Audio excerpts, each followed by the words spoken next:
On a foggy night in San Francisco, 1969, a single envelope arrives at the Chronicle, sealed with a chilling cross-circle emblem. Inside are cryptic symbols codes that would torment investigators for decades. Now, in 2025, whispers spread that the last two ciphers, Z13 and Z32, might finally be solved, perhaps naming the killer or revealing a hidden grave. But experts caution that every supposed breakthrough may be nothing more than bait. To grasp today's excitement, we rewind to the Zodiac's bloody debut. In the autumn of 1969, college students Cecilia Shepard and Brian Hartnell were enjoying a quiet picnic at Lake Berryessa, when a hooded man emerged, a cross circle stitched to his chest. He tied them up and stabbed them repeatedly, leaving Brian barely alive and the ground soaked in blood. Hours later, he scrawled a message on their car door, a taunt that announced the birth of the Zodiac Killer. Soon he was mailing letters and ciphers to newspapers, bragging about murders and threatening more. His first code, known as Z408, was cracked by a schoolteacher couple, and revealed a haunting confession.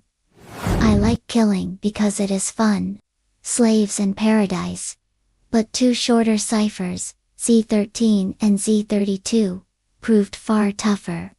Z13 carried the words, "My name is," followed by only 13 symbols. Z32 was paired with a Mount Diablo map and hinted at a bomb. They resisted solution for decades.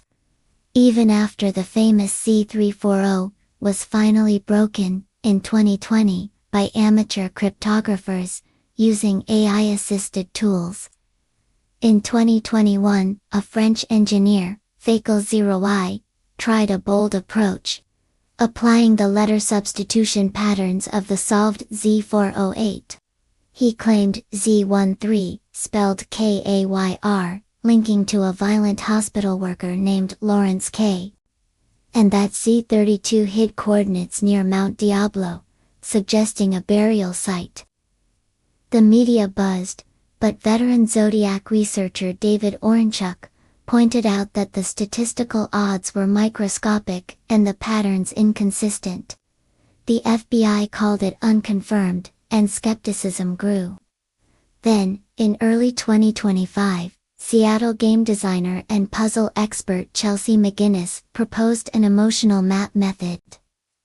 Rotating the cipher 45 degrees and layering fragments from Z408, she said she found Slav ES.TOMB 45N, again hinting at an afterlife grave.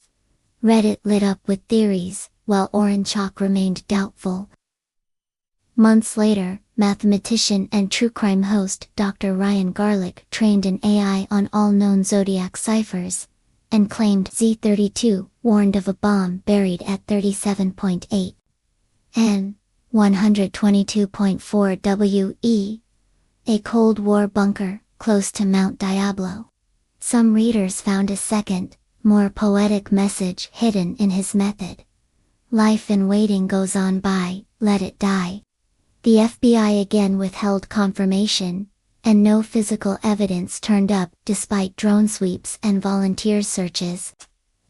These high-tech attempts ignited new speculation. Was the Zodiac a lone killer, a CIA code experiment, or a name we already know, like long-suspected Arthur Lee Allen? Could the short, ambiguous ciphers ever point to one definitive truth? Critics note that sequences as brief as Z13 can fit countless solutions, while AI can easily generate patterns that seem meaningful, but are just coincidence. Behind the headlines are real victims whose families still wait for certainty. People like Darlene Ferrin, shot dead at 22, and survivor Mike Mago, who carries lifelong scars. Each claim of a solution reopens old wounds, while the killer's identity remains a shadow. Perhaps the Zodiac's real triumph was creating an eternal puzzle that outlives him, feeding our need to decode and to believe. Whether the latest AI breakthroughs are revelations or mirages, the cross-circle signature continues to mock investigators and captivate the world, reminding us that some mysteries resist even our most advanced tools.